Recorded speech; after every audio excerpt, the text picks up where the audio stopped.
Hey guys, welcome back to my channel Sherman Read. Today I'm finally doing my worst books of 2019. So this is actually one of my favorite videos to film just because it's so much fun to just rant about these books that I read and kind of wish that I never read them in the first place. And also a short disclaimer, these are just my opinions and that's really all there is to it. Honestly, I was debating if I should even say this because I feel like this is a given, but end of the day, just letting you guys know, these are all just my own opinions and everyone's opinions are valid and you can definitely have different opinions than I did. So with that said, the first book that I want to talk about is When the Stars VTU by Ronnie Davis. So this book follows a girl who fell in love with a boy last summer and he ended up breaking her heart. And a year later, he somehow ends up at the same school as her and she now must decide if she's willing to let him in again. So this book, by the way, all of these books I rated about like 1, maybe half a star, 1.5 stars, something like that. They're all very low ratings. And this book was just not what I had expected at all. At first glance, I thought this would be a cute, romancy kind of novel, but that is not the case whatsoever. First of all, there was a lot of incel love going around. I mean, I would say the first few chapters of this book was all about the previous summer and it just felt very rushed. Like they met maybe once or twice and suddenly they're in love, or at least she's in love with him, and then that was it. Like it was just very quick and pretty much had no substance whatsoever. And then a year later, there were a lot of things that the girl did or said that just made me realize or wonder if she's just a little bit dim. Either that or it just seems very unlikely. And another thing that I didn't expect was that this book was actually a lot about depression because the guy suffered from it, and I didn't realize that this was actually a core element of this book. And I think for me, it would have been okay if I had known going in that this book was going to be heavily focused on depression, because I went in thinking it was going to be a cute romantic novel, didn't expect it to be so serious. Also, the depression part didn't really occur until the last half or maybe the last third of the book, and so by that point I was just really annoyed with the incel love, the choice that the girl made, that I just didn't care that much about the depression aspect, which by the way I later realized that this book is an own voices for depression. So in terms of the representation there, I think it's done pretty well, and I think if the depression aspect was introduced early on, I would have liked it a lot more. Unfortunately, that was not the case at all, and so I just ended up not liking this book at all. Then the next book I want to discuss, and this might be some tea because it's actually a really popular series, and that is The Young Elites by Mary Lou. So this series is about a fantasy where 1 decade ago there was some sort of fever where many died, and those who survived somehow ended up with some sort of strange markings on them, and some of them were rumored to also have some mysterious powers. And this first book follows 3 young individuals who somehow end up getting involved with the Young Elites, which is an organization with people of these mysterious powers, and it must be kept a secret. So I would say that this might be more of a me problem versus a book problem, but I listened to an audiobook and I could not focus into it whatsoever. I felt like it just wasn't drawing me in. I didn't care for the characters, and then when I was writing my review maybe a week or 2 later, I couldn't remember anything that happened. I was just like, other than the fact that there was a fever and people having mysterious powers, I was like, this whole book just like flew over my head and I remembered nothing. And the thing is, for me, that's very rare for it to happen. Like even if I can't really focus on a book while listening to an audiobook, I can still at least remember part of it. But the fact that I couldn't remember anything about this book just made me seem very skeptical that I probably just didn't care about the characters or the plot or anything at all. So I mean, granted, I would admit that this is probably a me problem versus a book problem, but either way though, I feel like this book just did not live up to its hype, especially because I really like the other series that this author wrote. Alright, then the next book that I want to share is Dread Nation by Justina Ireland. So this is an alternate reality set around the 1800s, specifically during the Civil War in America, where zombies arose and basically changed America forever. And this book follows a girl called Jane who's attending combat school to learn how to take down the dead. It is also an opportunity for her to become an attendant, which is basically someone who is trained in both etiquette as well as combat to provide for the rich, thus allowing her to have a better life. And just when she's about to be done with her education, things don't go as planned, as she somehow ends up in a conspiracy and now needs to fight for her life. So initially I was so intrigued by this concept, this premise of zombies, Civil War, changing America forever, but it was not that great at the end of the day. My biggest issue was that Jane, the main character, was so annoying. I had also listened to this book on audiobook, and maybe that's why, but there were just so many times I couldn't focus on the plot, and I was really confused with how the character would jump from point A to point B suddenly without any like action. Like, it just felt very choppy. And I also felt that the beginning half of this book was just so different from the later half of this book. It just felt like it was two separate books like mushed into one, and it somehow did not flow well with each other, and it just made the whole book just seem very messy overall. That being said though, there were two redeeming factors for this book.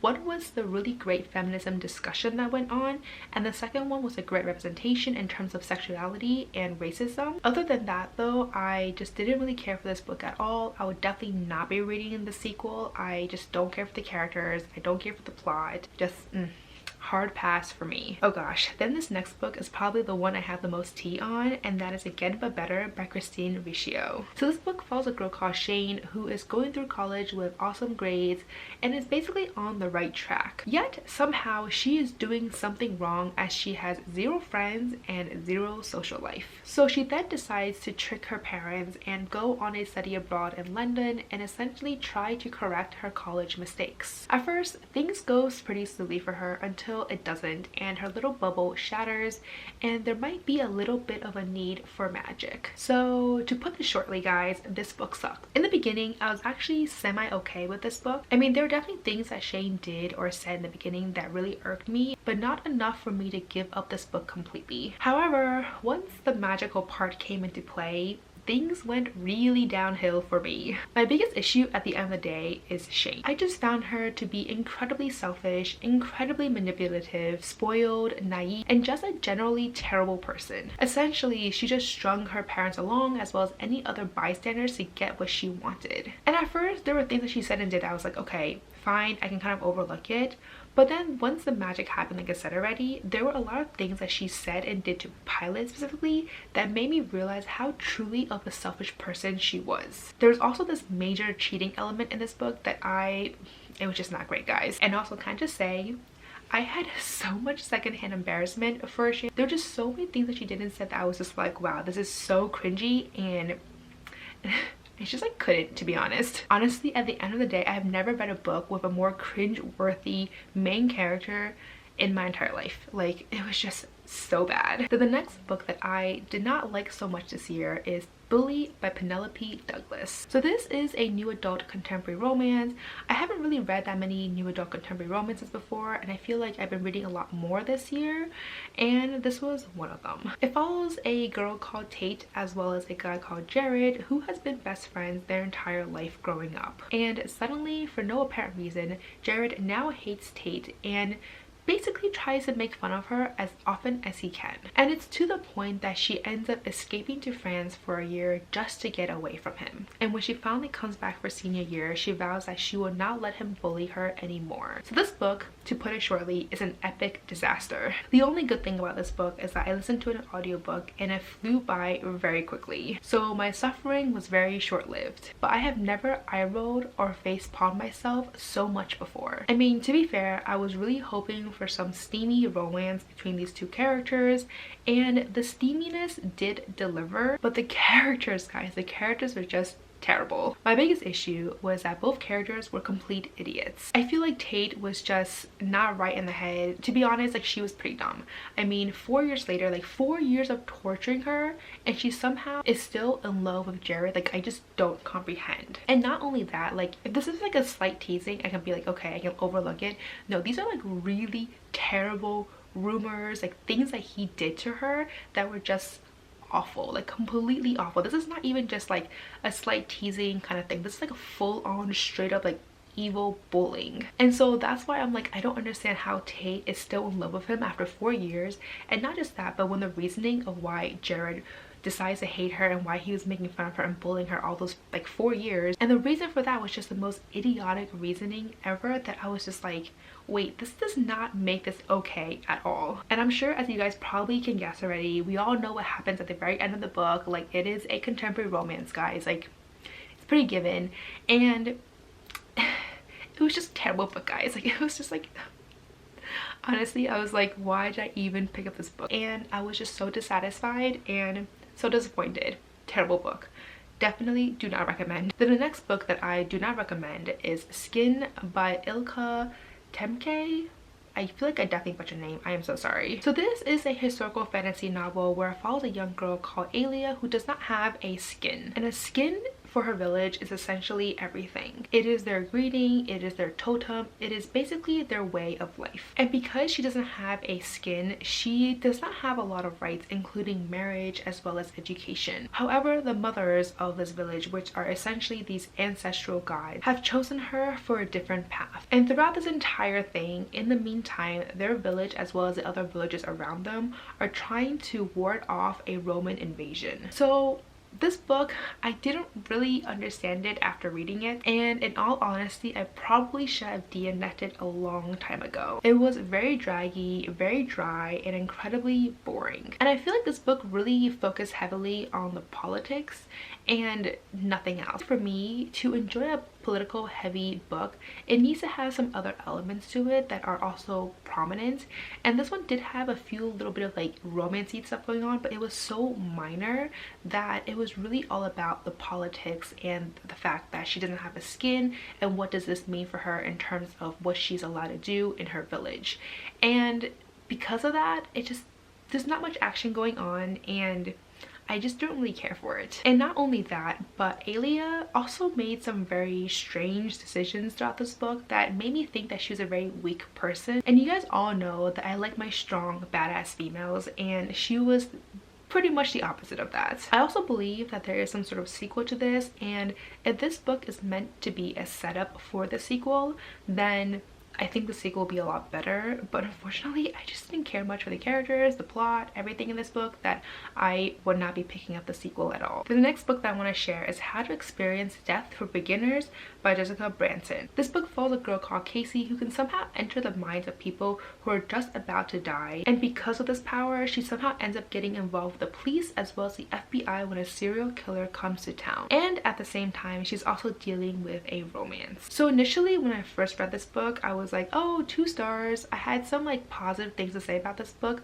but upon reflection though, this is definitely a hard 1-star book. The premise did seem really interesting to me at first, but the really chopping as well as immature writing really threw me off. So this is something that I didn't realize until after I finished reading the book, and that is the fact that this book was actually written by the author when she was 14, but this book got published, I think she's now in her 20s or something like that. So for that entire time, like when she decides to publish her book, she, for whatever reason, decided not to edit this book, polish it up at all. And so this book really read like it was written by a 14-year-old, because it was written by a 14-year-old without any polishing whatsoever. I mean, I commend the author for writing the book when she's 14, because I for one would not have been able to do that at all.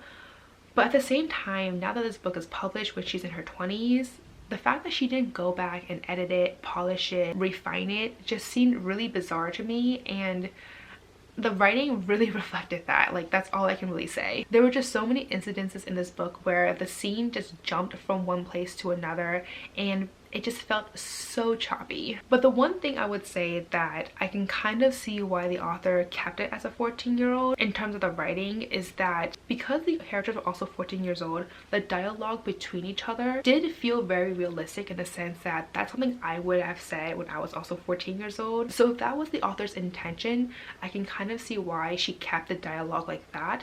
But in terms of the flow of the book overall, I don't understand, because the scenes were just way too choppy and things just didn't flow well and align with each other. Oh, and another thing that I did like about this book, which is why I considered giving this book 2 stars, because I feel like I did have some positive things to say about this book, but honestly, like upon reflection, like I said already, it was like not really a 2 stars, 1 star.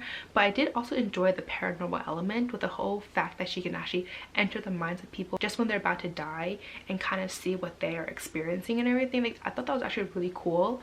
But everything else though, not that great. So finally, the next book, the only book that I have a copy with me, and that is Jonathan Strange and Mr. Norrell by Susanna Clarke. This is the massive book that took me from, I want to say June or something like that, to finish in November. Like, I have never read a book this long before and took me this long before. But this is another historical fantasy where it follows these magicians who somehow lost the power to actually do magic. Until one day they find a man called Mr. Norrell who can still do magic. At first he's doing his best to help his country and even going to war against Napoleon. Until another magician appears, Jonathan Strange, who is essentially everything Mr. Norrell isn't, and they have vastly different ideas on how magic should be used. Mr. Norrell is all about controlling magic, whereas Jonathan Strange is very drawn to the wildest and most dangerous sorts of magic. And because of that, Strange somehow gets involved with the Raven King, who is actually a legendary magician, and now threatens to destroy everything he holds dear. So I'm gonna put this book down because this book is a chunker and it's really heavy.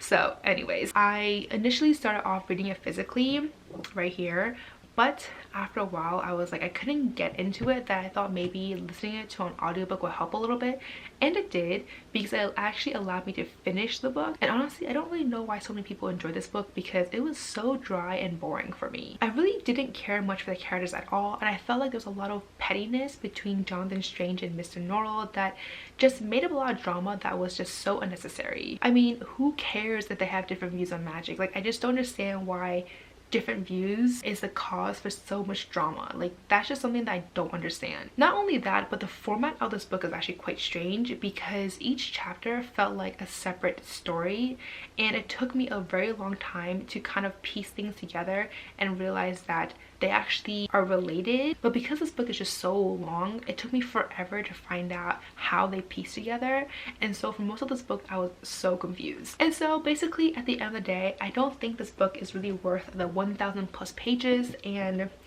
if you had picked this up and if you're wondering if it's worth it, I say no, it is not worth it. The next book that I am sharing is The Surface Breaks by Louise O'Neill. This is probably the worst book I read this entire year, hands down. It was so bad that I rated this book half stars. Like, it didn't even deserve 1 full star. So this is basically a retelling of Little Mermaid with a feminism twist to it. But unfortunately, this book was clearly terrible, and there were just so many gross and cringy scenes. I did not like at all how the merman treated the mermaids. It was very misogynistic and very creepy. So this book follows a young mermaid called Gaia who just turned 15, and somehow she is betrothed to a guy called Zane, who I want to say is at least 60, possibly even 80 years old. He is one of the most admired warriors, but the way how he treated Gaia and the way how he talked to her just made me like shudder in disgust. And unfortunately, Zane is not the only disgusting merman out there, because Gaia's father is also like another level, because there was one scene in particular, which is not a spoiler, where they're talking and he literally tells Zane, oh, you're so lucky that you chose Gaia so early, because if you hadn't chosen her, I would have taken her for myself. And like, dude, you're her father and you're like also like 60 or 80 years old. Like, what the? That was like disgusting on so many levels. And not only did this book have a lot of disgusting, disturbing factors to it, but there was also this insta love that I was not a fan of. So Gaia literally meets Oliver, who is Prince Eric essentially, and she meets him for a hot second and suddenly she is so into him. I mean, it's to the point where she is willing to actually go through physical pain, like pain and torture, to be with him. But the thing is, the entire time Oliver was still hung up about his ex. So this whole romance thing was just kind of odd, because it was one thing if this instant love was reciprocated, so if Oliver was also like, oh yes, I love you too, but no, this entire time that was not the case. It was all one-sided. Like, the only part about this book that I really liked was, I want to say like towards the beginning of this book, when Gaia goes to visit the sea witch Cleo to basically get her legs, like similar to the Little Mermaid story. Cleo had some amazing quotes about feminism and body image that I was like, yes, I am here for this, which is honestly the only reason why I continued, because I thought this feminism would play a bigger role in it. But no, feminism played in that one scene. Those like 2 pages, that was it. So if it wasn't for that one scene, I would have DNF'd this book so long ago, but I kept reading it thinking, oh well, there was that really great scene and hopefully Gaia would change and there'd be more feminism involved in here. Not the case, guys. So disappointed.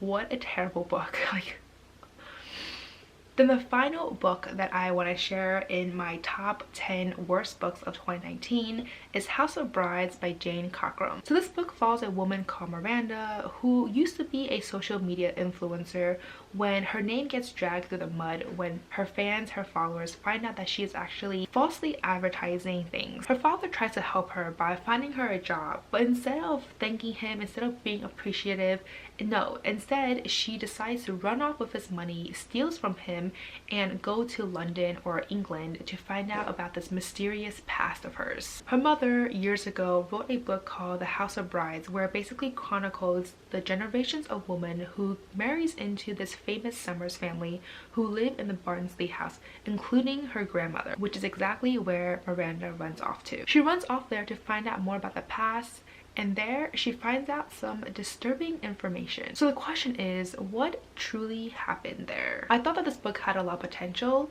but it was overall a very big letdown. It seemed very eerie and very suspenseful, but ultimately the book was so off that mark. It was to the point that I probably should have DM'd at this book a long time ago. The biggest problem for me was Miranda. She came off as a very selfish, self-centered person, and the thing that she did to her father just seemed like a huge no-no. Like, you just can't do that. I mean, the fact that she was falsely advertising and she's so hung up about like, oh, you know, why do they do this to me? It's all their fault. But dude, like, and it was not just like she was falsely advertising like some benign things.